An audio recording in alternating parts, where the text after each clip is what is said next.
Voter card থেকে যাদের নাম ডিলিট হয়ে গিয়েছে এবং যারা অনলাইনে অ্যাপিল করেছেন বা অফলাইনে অ্যাপিল করেছেন তাদের কিন্তু কোনো সুরাহা হয়নি। তো এই যে ভোট দেওয়ার অধিকারটা ফিরে পাওয়ার জন্য তারা কিন্তু ফর্ম নাম্বার 6 অ্যাপ্লাই করতে পারেন। কেন নির্বাচন কমিশনার জ্ঞানেশ কুমার রিসেন্টলি একটি ইন্টারভিউতে জানিয়েছেন যাদের নাম ভোটার লিস্ট থেকে ডিলিটেড করা হয়েছে, যারা অনলাইন অ্যাপিল করেছেন এখনও সুরাহা হয়নি, তারা কিন্তু ফর্ম নাম্বার 6 অ্যাপ্লাই করতে পারেন। মানে হচ্ছে নতুন ভোটার কার্ডের জন্য আবেদন করতে পারেন যদি আপনাদের কাছে প্রপার ডকুমেন্ট থাকে। তাহলে কিন্তু কিভাবে ভোটার কার্ডের নতুন অ্যাপ্লাই করবেন আজকের ভিডিওয়ে প্রপার গাইডেন্স দেখাবো এবং অ্যাপ্লাই করে দেখাবো কিভাবে করতে হয়। তো আসুন, তো লিখিয়ে সার্চ করবেন NBSP, তারপরে দেখবেন এই কর্নারে কিন্তু আপনাকে লগ ইন করতে হবে। আমি তো লগ ইন করে রেখেছি। তারপরে কিন্তু এরকম ইন্টারভিউ হবে, দেখতে পাবেন এখানে ফর্ম নাম্বার 6। তো এখানে ক্লিক করবেন, করলে দেখবেন সাইটে যে অপশানগুলি আছে এই ডিটেলসগুলো কিন্তু আপনাকে পুরো ভরতে হবে। দেখতেই পাচ্ছেন select district, personal details, relative details, contact details, Aadhaar details, date of birth, gender, address, family member details, declaration সব ফিল করতে হবে। এখানে আমরা স্টেট সিলেক্ট করে নিচ্ছি, ডিস্ট্রিক্ট সিলেক্ট করে নিচ্ছি, অ্যাসেম্বলি মানে কোথায় আপনি ভোট দেন বা আপনার এরিয়ার কোনটা অ্যাসেম্বলি হবে বা বিধানসভা কোনটা সিলেক্ট করে নেবেন। এখানে নেক্সটে ক্লিক করবেন, করলে কিন্তু এখানে দেখিয়ে দিচ্ছে please enter name exactly in appear on your Aadhaar card.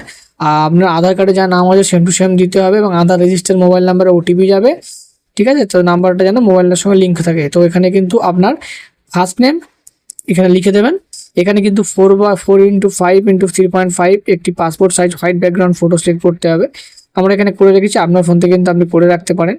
তো আমরা এখান থেকে কিন্তু ক্যান্ডিডেটের ফটো অলরেডি করে রেখেছি, করে দিচ্ছি। আপলোড করলে দেখবেন হিউম্যান ফেস ডিটেক্টেড দেখাবে, যেখানে নেক্সটে ক্লিক করবেন। করে এখানে যদি আপনার স্বামীর ডিটেলস হয় এখানে হাজব্যান্ডে ক্লিক করবেন এবং অবিবাহিত হয়ে থাকলে বাবা বা মা, ঠিক আছে? তো ওয়াইফ যেটা আপনার পক্ষে প্রযোজ্য। এখানে কিন্তু ফার্স্ট নেম এবং মিডল নেম, ফার্স্ট নেমের ঘরে লিখে দিলাম এবং সার নেমটিও এখানে লিখে দিচ্ছি। এখানে সেলফে ক্লিক করে এখানে মোবাইল নাম্বার দেবেন, তারপর এখানে আপনার আধার নাম্বারটি দিয়ে দেবেন। দেওয়ার পরে এখানে জেন্ডারটি সিলেক্ট করবেন, করে নেক্সটে ক্লিক করবেন। করার পর এখানে আপনার ডেট অফ বার্থ, ডেট, মাস, সাল দিয়ে দেবেন। দিয়ে কিন্তু এখানে ডকুমেন্ট টাইপে কিন্তু সিলেক্ট করবেন, করলে আপনার এখানে আধার কার্ডের ডিটেলস চলে আসবে। আধার কার্ডে সিলেক্ট করে আধার কার্ডের 2 MBর আন্ডারে PDF JPG ফরম্যাটে কিন্তু আপলোড করবেন। তারপর এখানে অ্যাড্রেসের ঘরে অ্যাড্রেসটি ফিল আপ করবেন যেটা আপনার আধার কার্ডে আছে যেমনভাবে আছে, এবং অ্যাড্রেস প্রুফ, রেসিডেন্সিয়াল প্রুফ হিসাবে কিন্তু ওখানে আধার কার্ড পেয়ে যাবেন। অন্যান্য ডকুমেন্টস আছে, আপনার যদি এর মধ্যে একটা ডকুমেন্টস দিয়ে দেবেন, দিয়ে আপলোড করে দেবেন। এখানে যদি কোনো বিকলাঙ্গ থাকে তাহলে বিকলাঙ্গ দিতে পারেন, নাহলে নেক্সটে ক্লিক করে এগিয়ে যাবেন। এবার এখানে আছে ফ্যামিলি মেম্বার। তো যে স্বামীর নাম দিয়ে যেহেতু করা হচ্ছে তাহলে এখানে কিন্তু ফ্যামিলি মেম্বার, স্বামীর নাম, স্বামীর সঙ্গে কী সম্পর্ক এবং তার ভোটার কার্ডের নাম্বারটি এখানে এন্টার করবেন। বাবার যদি হয় এখানে বাবার ডিটেলসটি দেবেন। তো এখানে হচ্ছে ডিক্লারেশন। তো এখানে ডিক্লারেশন কিন্তু বাবার নাম, মায়ের নাম দুটো কিন্তু ম্যান্ডেটারিতে দিতে হবে। তাদের ভোটার কার্ডের নাম্বার থাকলে দিতে পারেন, না থাকলে না দিতে পারেন।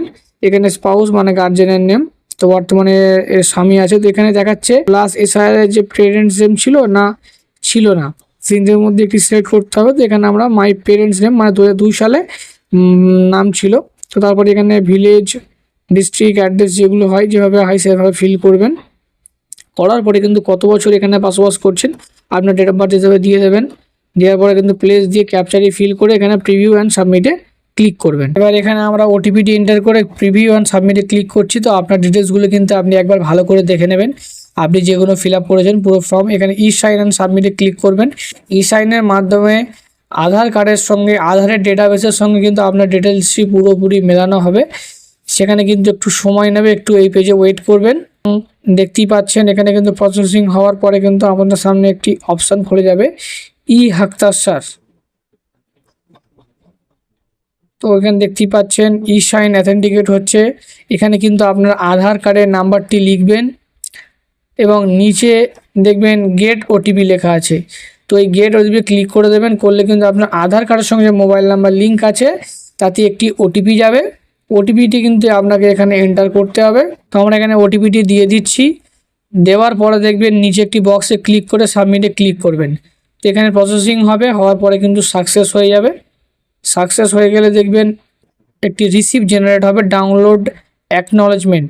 তো এখানে কিন্তু আমাদের রেফারেন্স নাম্বার দেখতে পাচ্ছেন S25144063 দিয়ে এই নাম্বারটি ভবিষ্যতে চেক করতে পারবেন আপনার অ্যাপ্লিকেশন স্ট্যাটাস, এবং ওখান থেকে কিন্তু আপনি ভোটার কার্ড ডাউনলোড করতে পারবেন।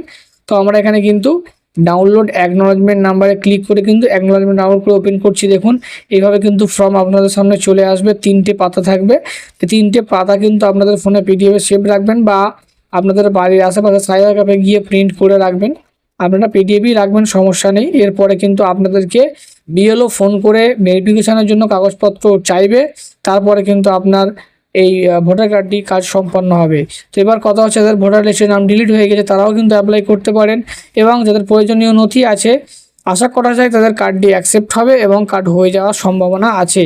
এবং যারা নতুন আছেন একই পদ্ধতি করবেন, আপনাদের ক্ষেত্রে যেটি প্রযোজ্য হবে সেগুলোই কিন্তু করবেন। এবং ভিডিওটি প্রত্যেকজনের সঙ্গে শেয়ার করবেন। ভিডিও বানাতে অনেক মেহনত লাগে, অবশ্যই একটি ভালো লাগলে লাইক দিয়ে যাবেন এবং আমাদের চ্যানেলটি সাবস্ক্রাইব করবেন। ইউটিউবে দেখে থাকলে সাবস্ক্রাইব করবেন এবং ফেসবুকে দেখে থাকলে অবশ্যই পেজটি ফলো করে লাইক করে দিয়ে যাবেন।